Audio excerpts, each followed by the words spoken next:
Thanks, Al. My name's Andy, as Al said. And in 2006, I walked from London to Istanbul on a complete whim. I was slightly inspired by a chap called Patrick Lee Firmer, who wrote two amazing books about his walk in 1933 from Rotterdam to Constantinople. He had a much better time than me because he went shooting the entire way. I did it with this chap, Paddy Morris. Paddy's a professional ski bum and has been since leaving university where we were together. Right, need my notes. Anyway, we decided to avoid the rat race, and we thought we'd challenge ourselves and go on this walk. Might have had something to do with this. It's called Suicider. It's homebrew down in Devon. It's very, very strong.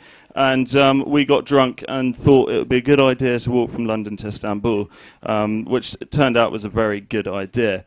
We left 3 days later. This is us in Starbucks, just off Trafalgar Square, still nursing our hangovers with our pint of black coffee. We bought a map to get us to Dover. That's as far as we got on the planning, so it really was last minute. And we decided we'd do it for the Red Cross, because they're a fantastic charity, as are Hope and Homes. This is our route. We started in London. We walked to Dover. That took 5 days. I've never realised how slow walking is. We then walked all the way across France into Switzerland, into Italy, across into Slovenia, and then we went through Croatia, Bosnia, Serbia, Bulgaria, Greece, and then into Turkey. We bought these two little one-man tents, which were very good fun, and we paid for the first couple of nights in campsites, and then we realised that we were wasting our money and that we should do a bit of wild camping. And that basically involves hopping over any hedge whenever we see one at the end of the day and putting up our tents and sleeping for the night. Personal hygiene. Brilliant in the Alps because we could just hop into a little glacial stream like we are here. Not so good in Italy when you're caught at 5 a.m. having a naked shower under a tap in a cemetery. The poor family that were coming to see us, to see their dear mother, I think. Not so good. The Alps were always going to be a challenge for us. I had broken or fractured my fibula in my leg. Was sort of stress fracture that got worse, and I was a bit worried about it. Turned out it was actually the best part of the trip, and the climbing to 3,000 meters on this is the border between Switzerland and Italy, was just fantastic and really good fun. We got shot at in Switzerland wearing Red Cross t-shirts. That should not happen. We actually made the headlines of the Windsor and Eton Gazette, so that was as far as my fame got. We were just walking down the road and I saw a guy with a gun and a scope looking at me, and I said, "Oh, Paddy, look at that. Guy's got an air rifle." It turned out to be a 2.2 and he was shooting at us. This was in Slovenia. By now, we'd been ambling for quite a while and it was about time we needed to pick up the pace. So we had to walk about a marathon a day. And it was very, very hot in the middle of the summer, so we'd get up really early in the morning, start walking, and then lie by a tree in the afternoon. I'd re-sole my boots with bits of rubber off the side of the road, and then we walked on. We would go to sleep in the dark, so we climbed over a hedge. This is us waking up in a minefield in Serbia, which was a bit of a shock, I have to say, but we sort of crawled out very, very cautiously.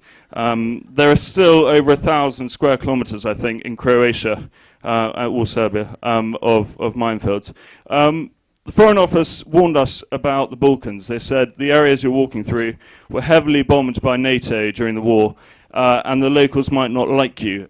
Turns out they're fantastic and really humbling. I mean, they would grow their allotment, and that was their living, and they would give us all their allotment just to carry on walking. This is Paddy in his shoe. He spent 14 euros on a pair of trainers in Ljubljana, and I bet him, I haven't paid him yet, I bet him a bit of money that he couldn't make them last the last 2,400 kilometers all the way to Istanbul, and this is him in Istanbul, and they made it. So yeah, very good. This is us coming into Istanbul. We got there on the 30th of October in 2006. And this was our first morning walking in. We wanted to cross the Bosphorus River into Asia. That was our sort of end goal point.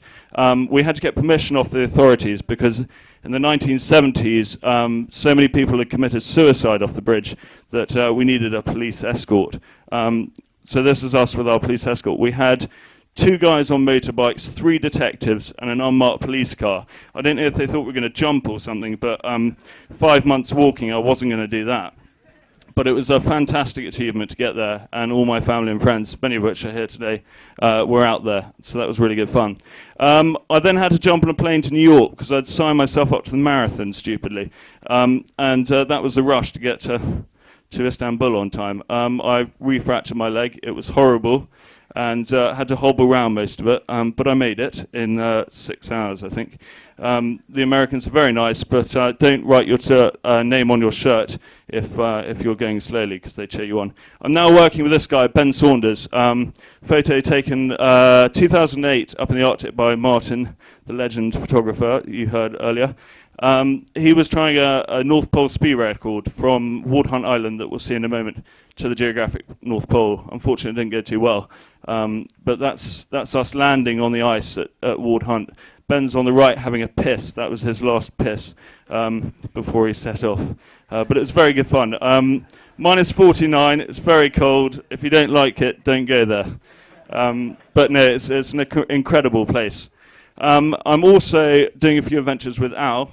We've just come back from Scotland, where we had these pack rafts, and our plan was to walk coast to coast, and we started near Mallaig on the west coast, and we walked all the way across. We're going to go to the source of the River Spey, and then raft all the way down. Unfortunately, most of the Spey was frozen solid, because it had been minus 22 the week before, so we did a lot of dragging boats, and only managed to do 120 kilometres of rafting. But we did the rest of the Spey, and we came out in the North Sea. It was absolutely fabulous and a really good trip. And it's a little training trip because we're going to walk across Iceland this summer.